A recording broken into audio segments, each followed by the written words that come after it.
لکھتے کیا نور کی بارش ہوتی ہے اللہ غنی لکھتے لکھتے 100 راتیں کاش گزر جائے ایک نعت نبی لکھتے لکھتے کیا نور کی بارش ہوتی ہے اللہ غنی لکھتے لکھتے 100 راتیں کاش گزر جائے ایک نعت نبی لکھتے لکھتے چلتا ہی رہا صدیوں کا قلم پورے نہ ہوئے ابواب کرم دریاؤں کا پانی سوکھ گیا اوصاف نبی لکھتے لکھتے دریاؤں کا پانی سوکھ گیا اوصاف نبی لکھتے لکھتے محترم سامعین دائز پر تشریف فرما حضرات اکابر علماء کرام الحمدللہ اس وقت یہ دائز بڑا ہی معتبر اور مقتدر ہے الحمدللہ آج کے اس دائز پر کئی ایک اس علاقے کے معروف علماء جو الحمدللہ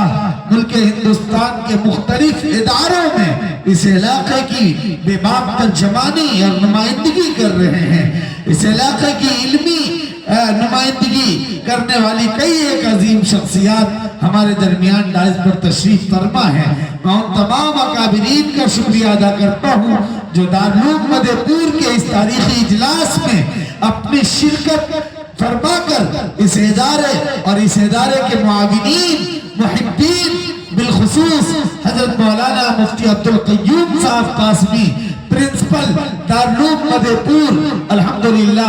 ان سب کی ہمت افزائی فرما رہے ہیں اور آج کے اس پروقار بزم کے اس پروقار بزم کو زینت عطا کر رہے ہیں مکرمی سامعین میں اس وقت ایک عظیم شخصیت کے حضور پہنچنے والا ہوں یقیناً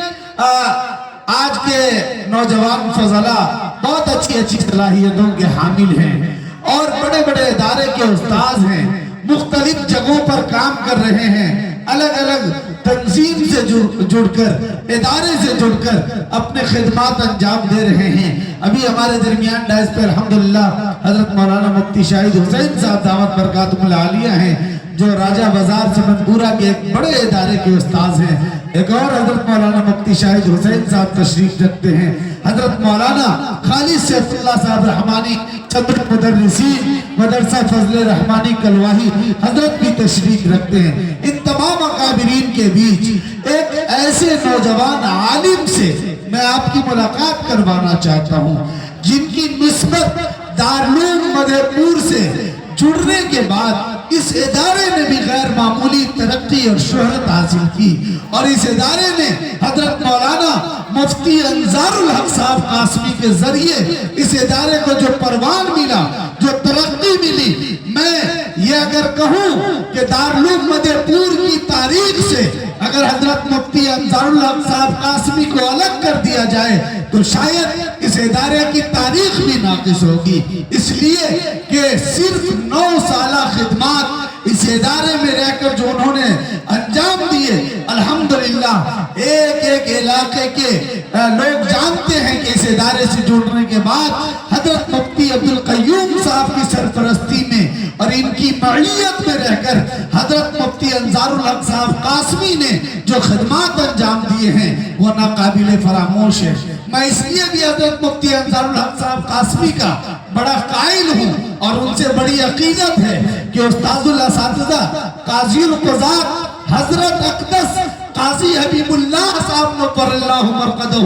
جن کا اس ادارے سے بڑا دیرینہ تعلق رہا ہے بڑا دیرینہ ربط رہا ہے حضرت مفتی عبدالقیوم صاحب دعوت برکاتہم العالیہ کو میں دیکھتا تھا ہمیشہ ادارے کے چھوٹے بڑے پروگراموں میں حضرت اقدس قاضی صاحب نور اللہ مرقدہ کو بلایا کرتے تھے اور اس ادارے کے سلسلے میں ہمیشہ مشورہ فرمایا کرتے تھے حضرت قاضی صاحب رحمت اللہ علیہ باضابطہ میرے درس میں حضرت قاضی صاحب نے کہا کہ حضرت مفتی انظار الحق صاحب قاسمی ضلع مدھوبنی کو ایک بڑا قابل نوجوان عالم بڑے دنوں کے بعد بڑی نیک اور سنجیدہ طبیعت نوجوان عالم ملا ہے یہ الگ بات ہے کہ ابھی حضرت مفتی انظار الحق صاحب اس ادارے سے الگ ہو کر دوسری جگہ خدمت انجام دے رہے ہیں لیکن پھر بھی آج لوگ مفتی انظار صاحب کو اس ادارے سے جانتے ہیں اور اس ادارے کو بھی کسی حد تک مفتی انظار الحق صاحب قاسمی کے نام سے جانتے اور پہچانتے ہیں میں انتہائی ادب کے ساتھ ان کے حضور پہنچوں گا ان 4 مصروں کے ساتھ کہ جیسے اندر ویسے باہر ہوتے ہیں، جیسے اندر ویسے باہر ہوتے ہیں، یعنی خود میں مست قلندر ہوتے ہیں، جیسے اندر ویسے باہر ہوتے ہیں، یعنی خود میں مست قلندر ہوتے ہیں، اور قطرہ قطرہ خود کو بھرنا پڑتا ہے،